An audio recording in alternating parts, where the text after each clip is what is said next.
And it'll be like Everybody, my 15 minutes. name's, go ahead. Sorry, Yep, go ahead. 15 minutes or Okay, so. That's fine. great. We're good. Hi, everybody. This is Gaynor Meilke with Moving the Needle, where we're talking about digital transformation in the accounting channel. And today, my co-host, John Higgins, is out doing just that. He's doing some education. So he's not with us, but I have been super excited for this conversation with Luke Frye, the new accountant in resident at Canopy, and in fact, the first ever accountant in residence. I don't know of another company that has one actually. So congratulations, Luke. And do you want to intro yourself for people who don't know you already? Sure, I'd love to. Thanks, Gaynor. Yeah, my role at Canopy is really just to be a subject matter expert. And since I was the first accountant at bench accounting and helped scale that to a few thousand clients, and then I scaled my own tax practice to about $500,000 of recurring revenue. And then I spent a little bit of time at some of the AI native general ledgers like Puzzle, and then spent some time at Pilot. I've kind of seen every way that people have approached solving accounting, both inside a firm and outside a firm. So it's just my honor to be able to be at Canopy, which is such a great practice management platform with tons of traction, and it's been around for a while, to help just bring a little bit more authority and context to the marketing team.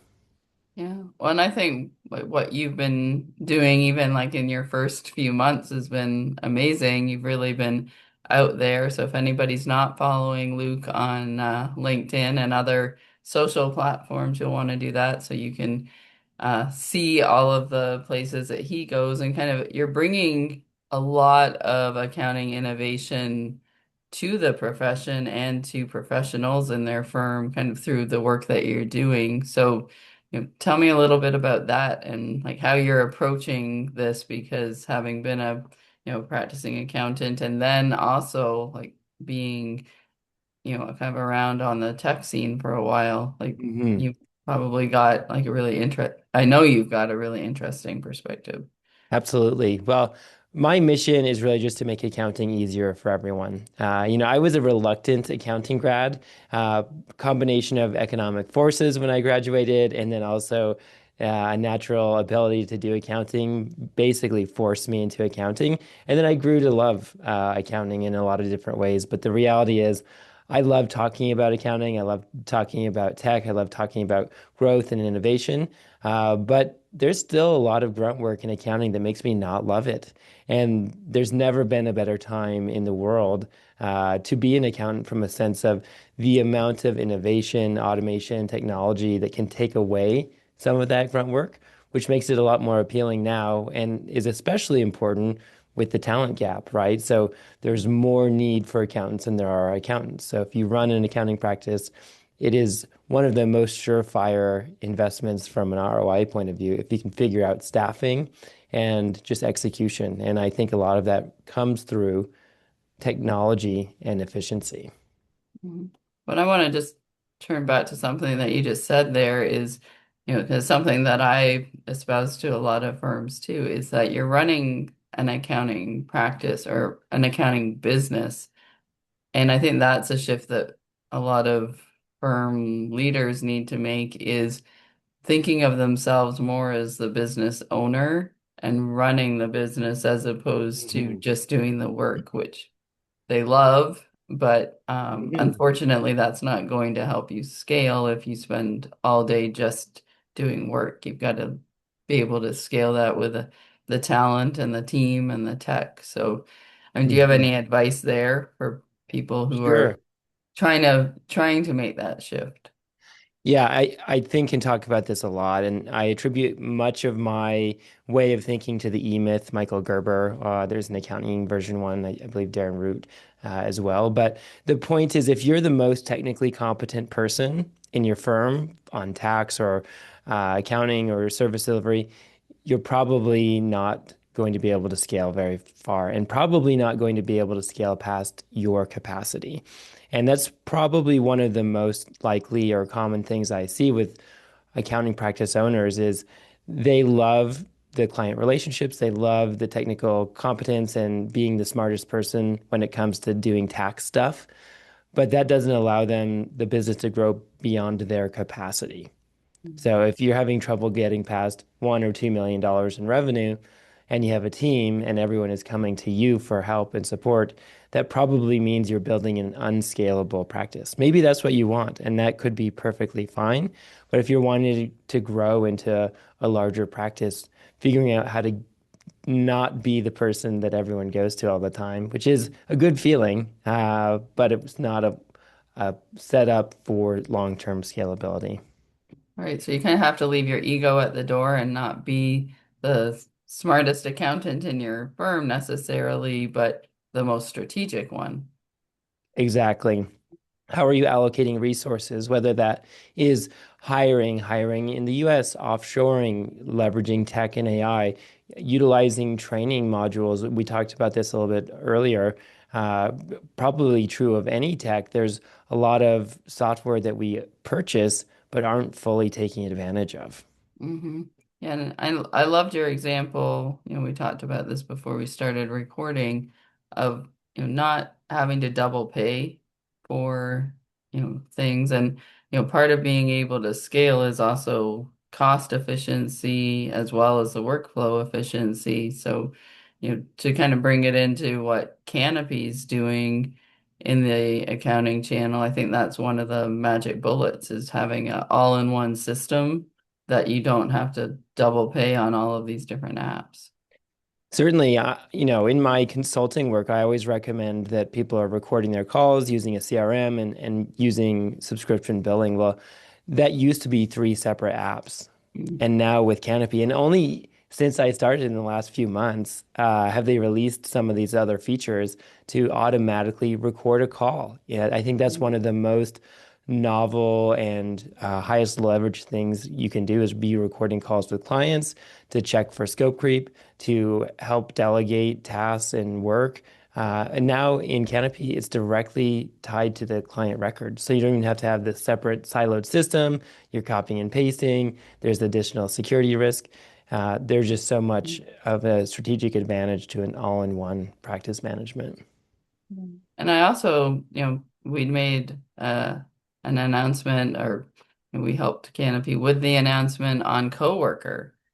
And so, that's really innovative as well. And I'm a big proponent of keeping your AI within the tech that it was made for, Mhm. so that we're not spreading that risk and having issues with data being out there outside your firm. So tell me a little bit about Coworker and all of the tools. I mean, Canopy has literally released so many tools in the past year. It's almost like it's so expansive. How do you think that firms can kind of take it from top level looking at practice management down to like utilizing something like Coworker? Absolutely.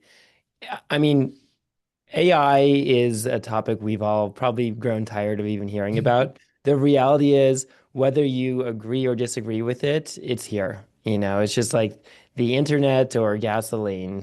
For now, it's all here. And so choosing to be intentional with how you use and set it up is going to be really important. Your staff is probably using it, whether you know it or not. So far better to set up a policy and as a component of that, if you're using industry-specific tools like a practice management system like Canopy, we've gone to the effort of building out AI directly in the app. Now, what does that help with? It helps with security. That's probably the biggest, most important thing we are thinking about when it comes to utilizing AI.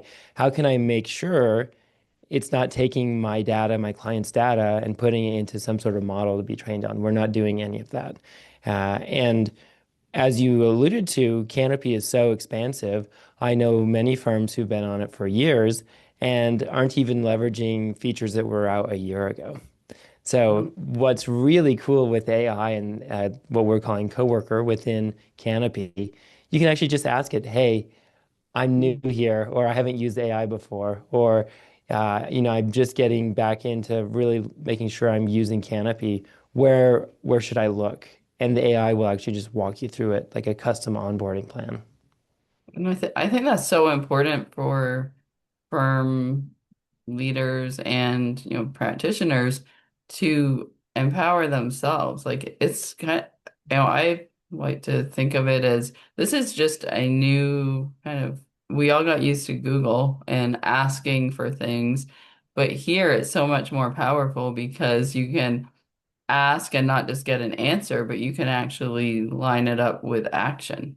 So, there's all kinds of things that you could build within Canopy to make things so much easier from, things that were there pre-AI even as well. I know we work with a lot of firms that, will kind of do a bit of a tech check with them, and they're not even aware that they can integrate tax software with Canopy. So like it's very like basic. You could even ask, I'm sure, coworker, I'm using these other solutions.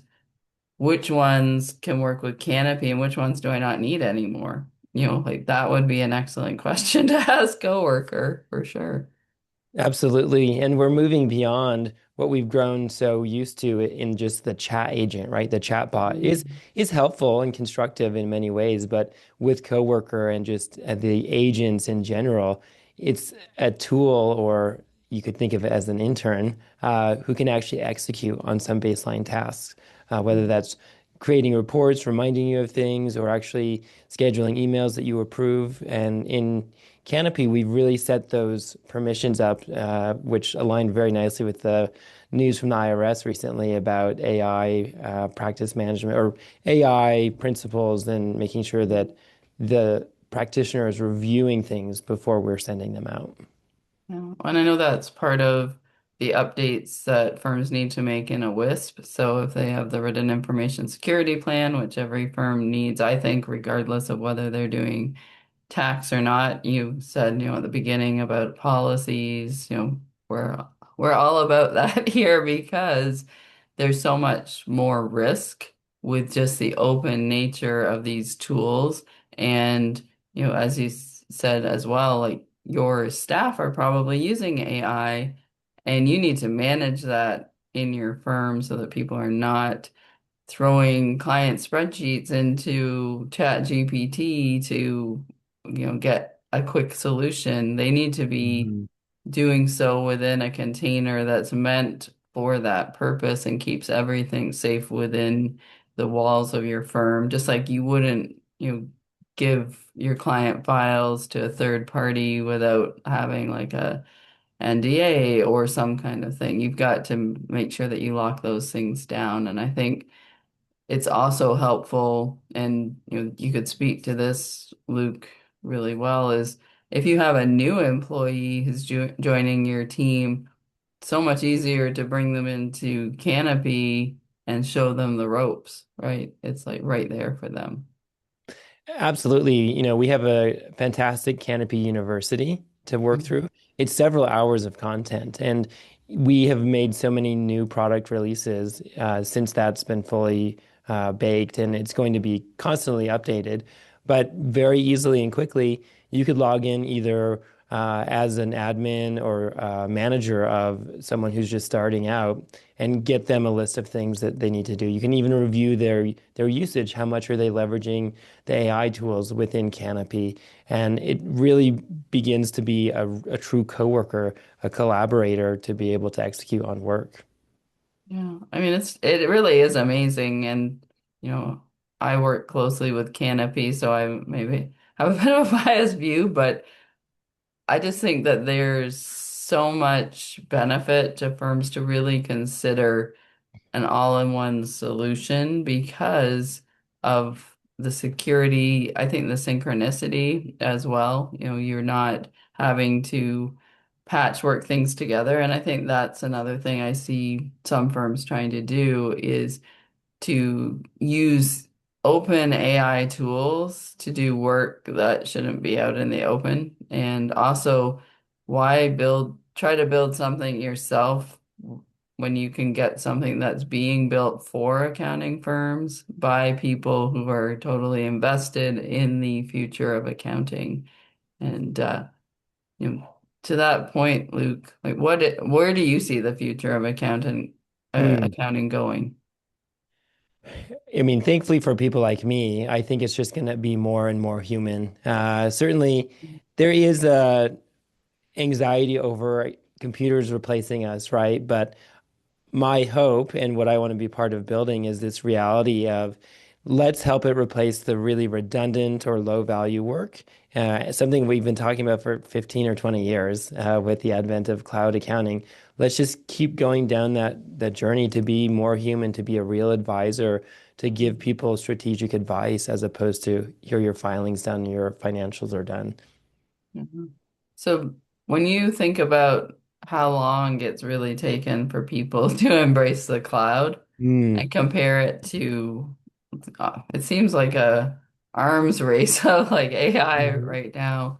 Like, how do you think people should navigate the usage of AI? Like, I don't think that you can wait 10 years. Like, if you waited 10 years with AI, like you're not gonna have a business anymore. How do you think about that? Right. I mean, it's really hard for me to say for sure whether someone won't have a business in 10 years because my guess, not to add more fear to the fire, but my guess is there is going to be some sort of a big leak with an AI tool. Mm-hmm. And that is going to probably hurt a firm that is an early adopter. And that's why it's super important to work with well-established companies with good security protocols, with good containers in place, like Canopy, as opposed to trying to add that patchwork together through integrations and MCPs, which are exciting but expose more risk. Um, I probably didn't think there would be any company still on QuickBooks Desktop in 2026. And so Mm-hmm. I'm being an early adopter, I always surprised by people who wait. But I think you're right. Waiting until everything is perfectly safe is probably not going to be a good strategic move. At least if you're trying to grow and really innovate with your practice and your clients. And I think that's where looking at some technology vendors as true partners in your business, which I think Canopy does with firms. I mean, with all the tools, the resources, the real people who are there like every day building it, like that's an important resource for firms as well because you know, a whole business is being built around all of these AI solutions and software. And as you said, you want the kind of long-standing, like people who've been there like pre-AI and really have a good grounding on what's happening in an accounting firm or it's going to definitely be a more beneficial partner than ChatGPT is not going to bail you out when you like have a data leak. And we've already seen that with, there's Hmm. been some legal cases of, firms whose payroll data has been leaked out because somebody put a spreadsheet into ChatGPT. So definitely, I'm sure as you move around the accounting profession, as the accountant in residence at Canopy, these are all things that you'll be talking about. So what is your next move? I know you're going to be kind of going to several conferences, and then you're hosting the Canopy podcast. And what Hmm. else are you going to be cooking up at Canopy? Yes, June was a pretty great travel month, and so I'm excited to kind of chill a little bit for going on the road. And as you mentioned, we're gearing up to start releasing some new podcasts from the Canopy Practice Success podcast. So if you're listening to this and have a good point of view, feel free to reach out to me. I'd love to have you on and talk more about your firm or your services and how you see the accounting industry evolving. Awesome. So I'll ask you one last question. If you were going to give us, the top three things that you would be looking at as a firm owner to really move the needle, like for the rest of 2026 and into Mhm. 2027, what would you be focusing on? Certainly, if you don't have a practice management system, get one. I obviously think you should get Canopy, but there's other contenders out Mhm. there. If you do tax, you should be evaluating very seriously the AI tax prep tools. And if you're still billing by the hour, it's probably time to get over that. If you look at the IRS guidance over the use of AI, the IRS is actually mandating that you can't bill for hours you didn't work, which seems Wow. reasonable, but we also don't know how much the AI is actually going to cost in certain situations today or tomorrow. And so the sooner you get to value-based billing or subscription-based billing, the better and more aligned you're going to be with evolving and implementing new tech. Mm. I think that's a really interesting point that the IRS is making there. I mean, wow. If there's never been a better impetus to go to value billing, like that is it for sure. Exactly. Awesome. Well, this was a great conversation, Luke, and honestly, like we barely scratched the surface. So hopefully you'll come back frequently and give us, your take on the accounting profession and AI and all the things in it. So I really Absolutely. appreciate you coming on. And if you haven't checked out Canopy, we go to getcanopy.com and follow Luke on all the socials. And if you have any questions, we can definitely connect you with Luke. And we'll look forward to next time that we can have a conversation. Awesome. Thanks, Gaynor. You're welcome. Thanks, Luke.